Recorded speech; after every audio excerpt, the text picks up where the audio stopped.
Today, we're going to discuss the update from Topps, their acknowledgement of these backdoored cards we spoke about yesterday, because they've come out and confirmed that these cards were in fact stolen. Yes, that's right, stolen, backdoored from their production facility. Now, if you guys would have seen my video yesterday, you know that this is no real surprise, but it is been quite interesting to sort of see what they've had to say. Now, I'm going to break down their response in a second, but there's a few other things I want to talk about beforehand because I think that is super relevant to the conversation as well. Now, as we sort of alluded to yesterday, we spoke about how it looked like this person had some Panini cards as well. Mario Alejandro has since looked into this a little bit further, along with a few others, and has basically confirmed the case that this guy looks like he's been getting cards backdoored of Topps and Panini for many, many years. Now, I should clarify, if you guys don't know what I'm talking about, please check out yesterday's video. But essentially what happened was a person was looking through eBay and they found that a single seller had 12% of all superfractors from Bowman Draft 2023, which is quite an alarming thing. And then as we talked to yesterday, once we started looking through, the eBay listing, it very much looked like this person had, many, many one-of-ones, out of 5 cards, all that sort of stuff that looked like they were backdoored. The volume that this guy had really only gave substance to the fact that he was getting cards backdoored out of Panini and Topps, obviously their production facility. Now, at the time, we didn't really know how this person was getting them. We thought perhaps somebody was, stealing cards from product. Maybe they were stealing duplicate cards. Maybe they were stealing the cards that manufacturers produce as backups in case cards get damaged, or maybe they were even error cards. Now, in the case of the cards in question, when Fanatics came out, Mike Meehan, I believe is how you pronounce his name, or Mahan, I should say, came out and basically confirmed for us that these were damaged cards that had some issues with the printing, and they were in fact stolen. Now, to go through the statement from them directly, this is from Mario Alejandro once again. Official statement from Fanatics regarding the 2023 Bowman Draft Superfractors and DFW Card Shark, who was the person that had these listed and sold quite a number of them on eBay. He basically says that less than 5 minutes after I tweeted out that I had a source with direct connection to this eBay seller, the Fanatics CEO of Collectibles, Mike Mahan, called me directly to discuss the pending investigation. He and his staff are working through the weekend and continue to make this unfortunate event their top priority. Mike informed me that the Topps cards on this person's eBay account were stolen. That's now been confirmed. They were in fact stolen. These cards are not fakes, and that's another very clear-cut thing to make. I mentioned yesterday that it didn't look like they were fakes because the quality seemed to be a bit too high and the volume of them might suggest otherwise.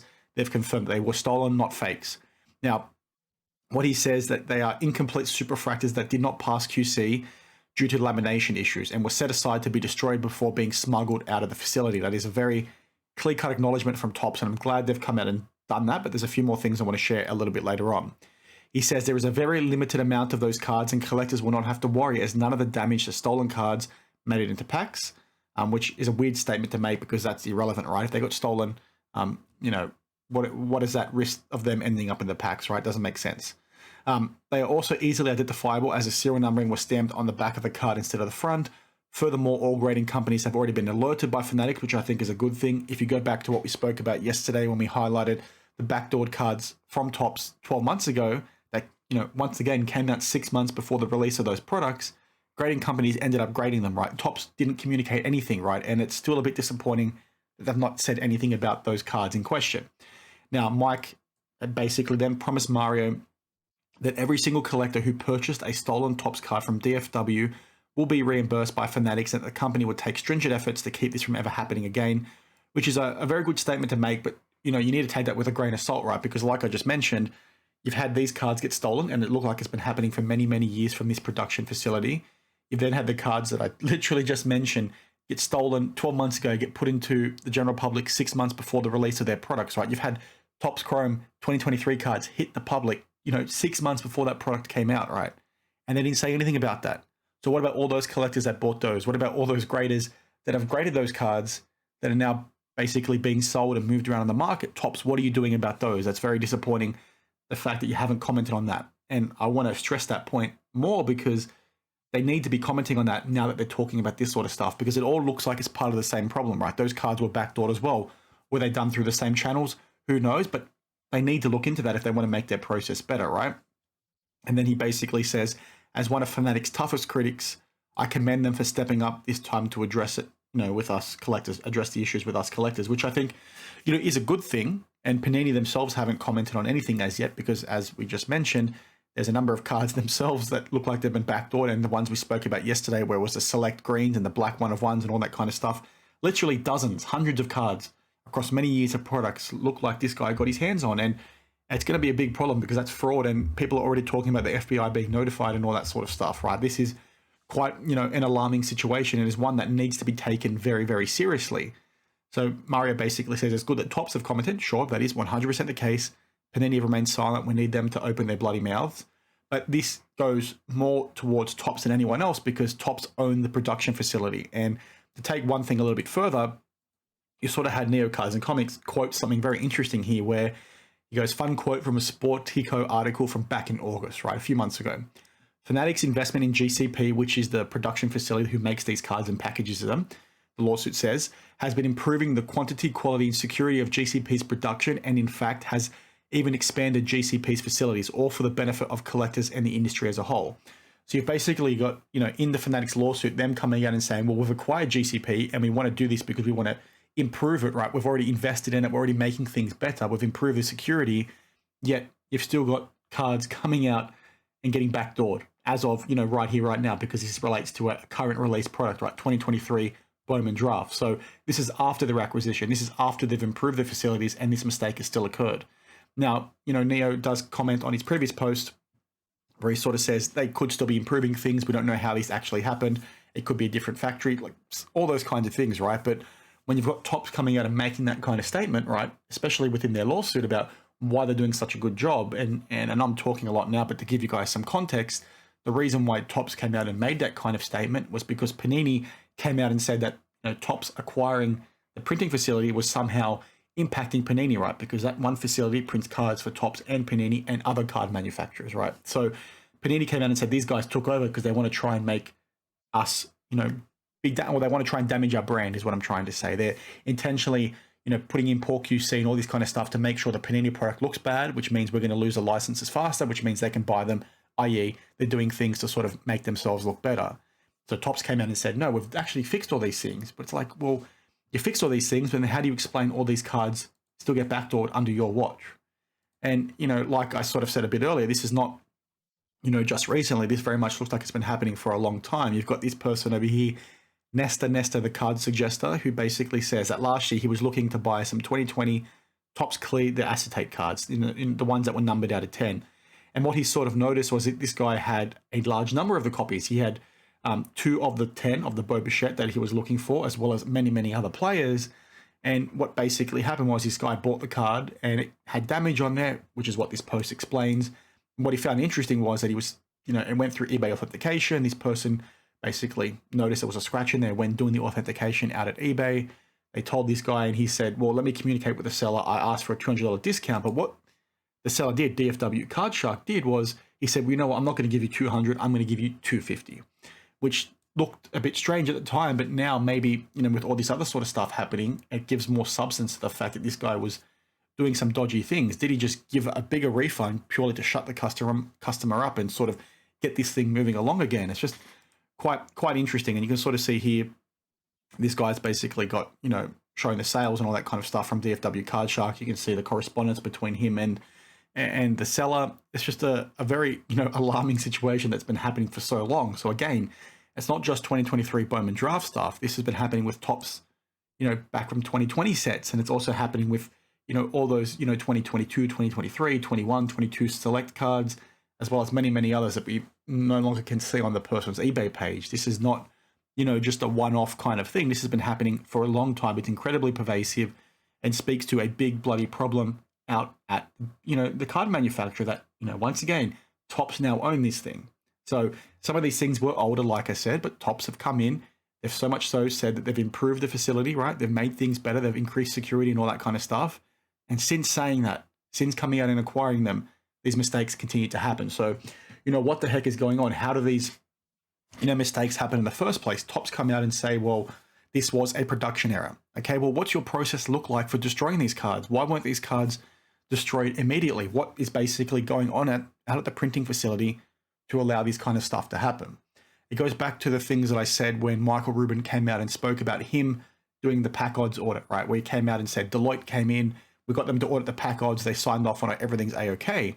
But my thought process, and you can go back to that video and watch my comments exactly, was, well, you need to go beyond just the pack odds, right? You need to go to how these products are actually produced. You need to go beyond and show what's happening, outside of that process across the whole production, process, because it should be capturing, that audit should be capturing stuff like this. And I specifically mentioned those backdoored cards that I'll put on screen now once again that came out, 12 months ago, i.e. 6 months before the release of those respective products. I'm going to keep repeating myself because this is a very bloody important thing.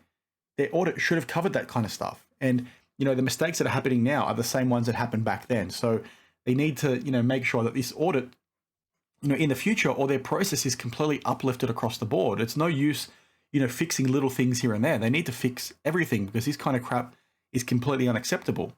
The regulars on the channel will hear me talk about this kind of stuff all the time, and they'll hear me talk about, control environments and how the risk appetite across the whole industry is really poor. And I've copped a lot of heat for saying stuff like that over the last 2 to 3 years because people say, well, you don't have the detail. You don't know what's going on. Well, it's pretty clear to see that when you're seeing mistakes happen like this, it is incredibly amateur.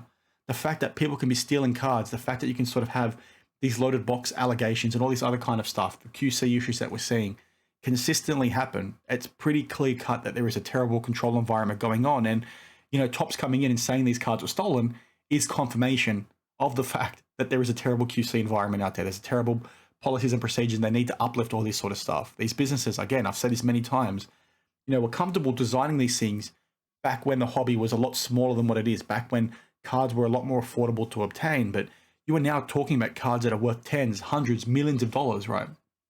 And you can no longer have the same policies and procedures you've got in place to monitor that sort of stuff because the risk increases dramatically, right? All of a sudden, you've got employees out at these production facilities now having a greater incentive to try and steal a card because that card is no longer worth just a few $100s. It could be worth 10 grand.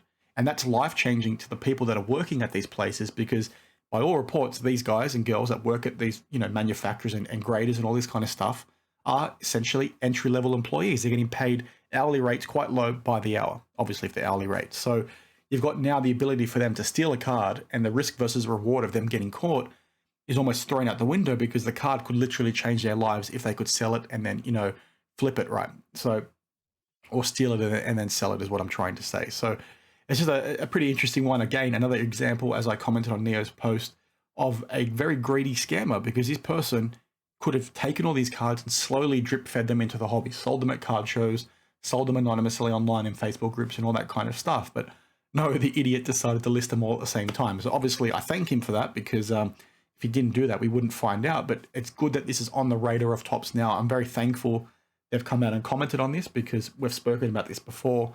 Transparency is very poor in this, in this hobby as well, not just risk appetites, but the fact that companies in the past have been very slow to communicate things is something that's been very disappointing to sort of see. So the fact they've come out so quickly and commented is a good thing. We just need them to go back to those other backdoored cards and explain what happened there, because I will say this once again. I know this is a very long video, but I'll say this once again.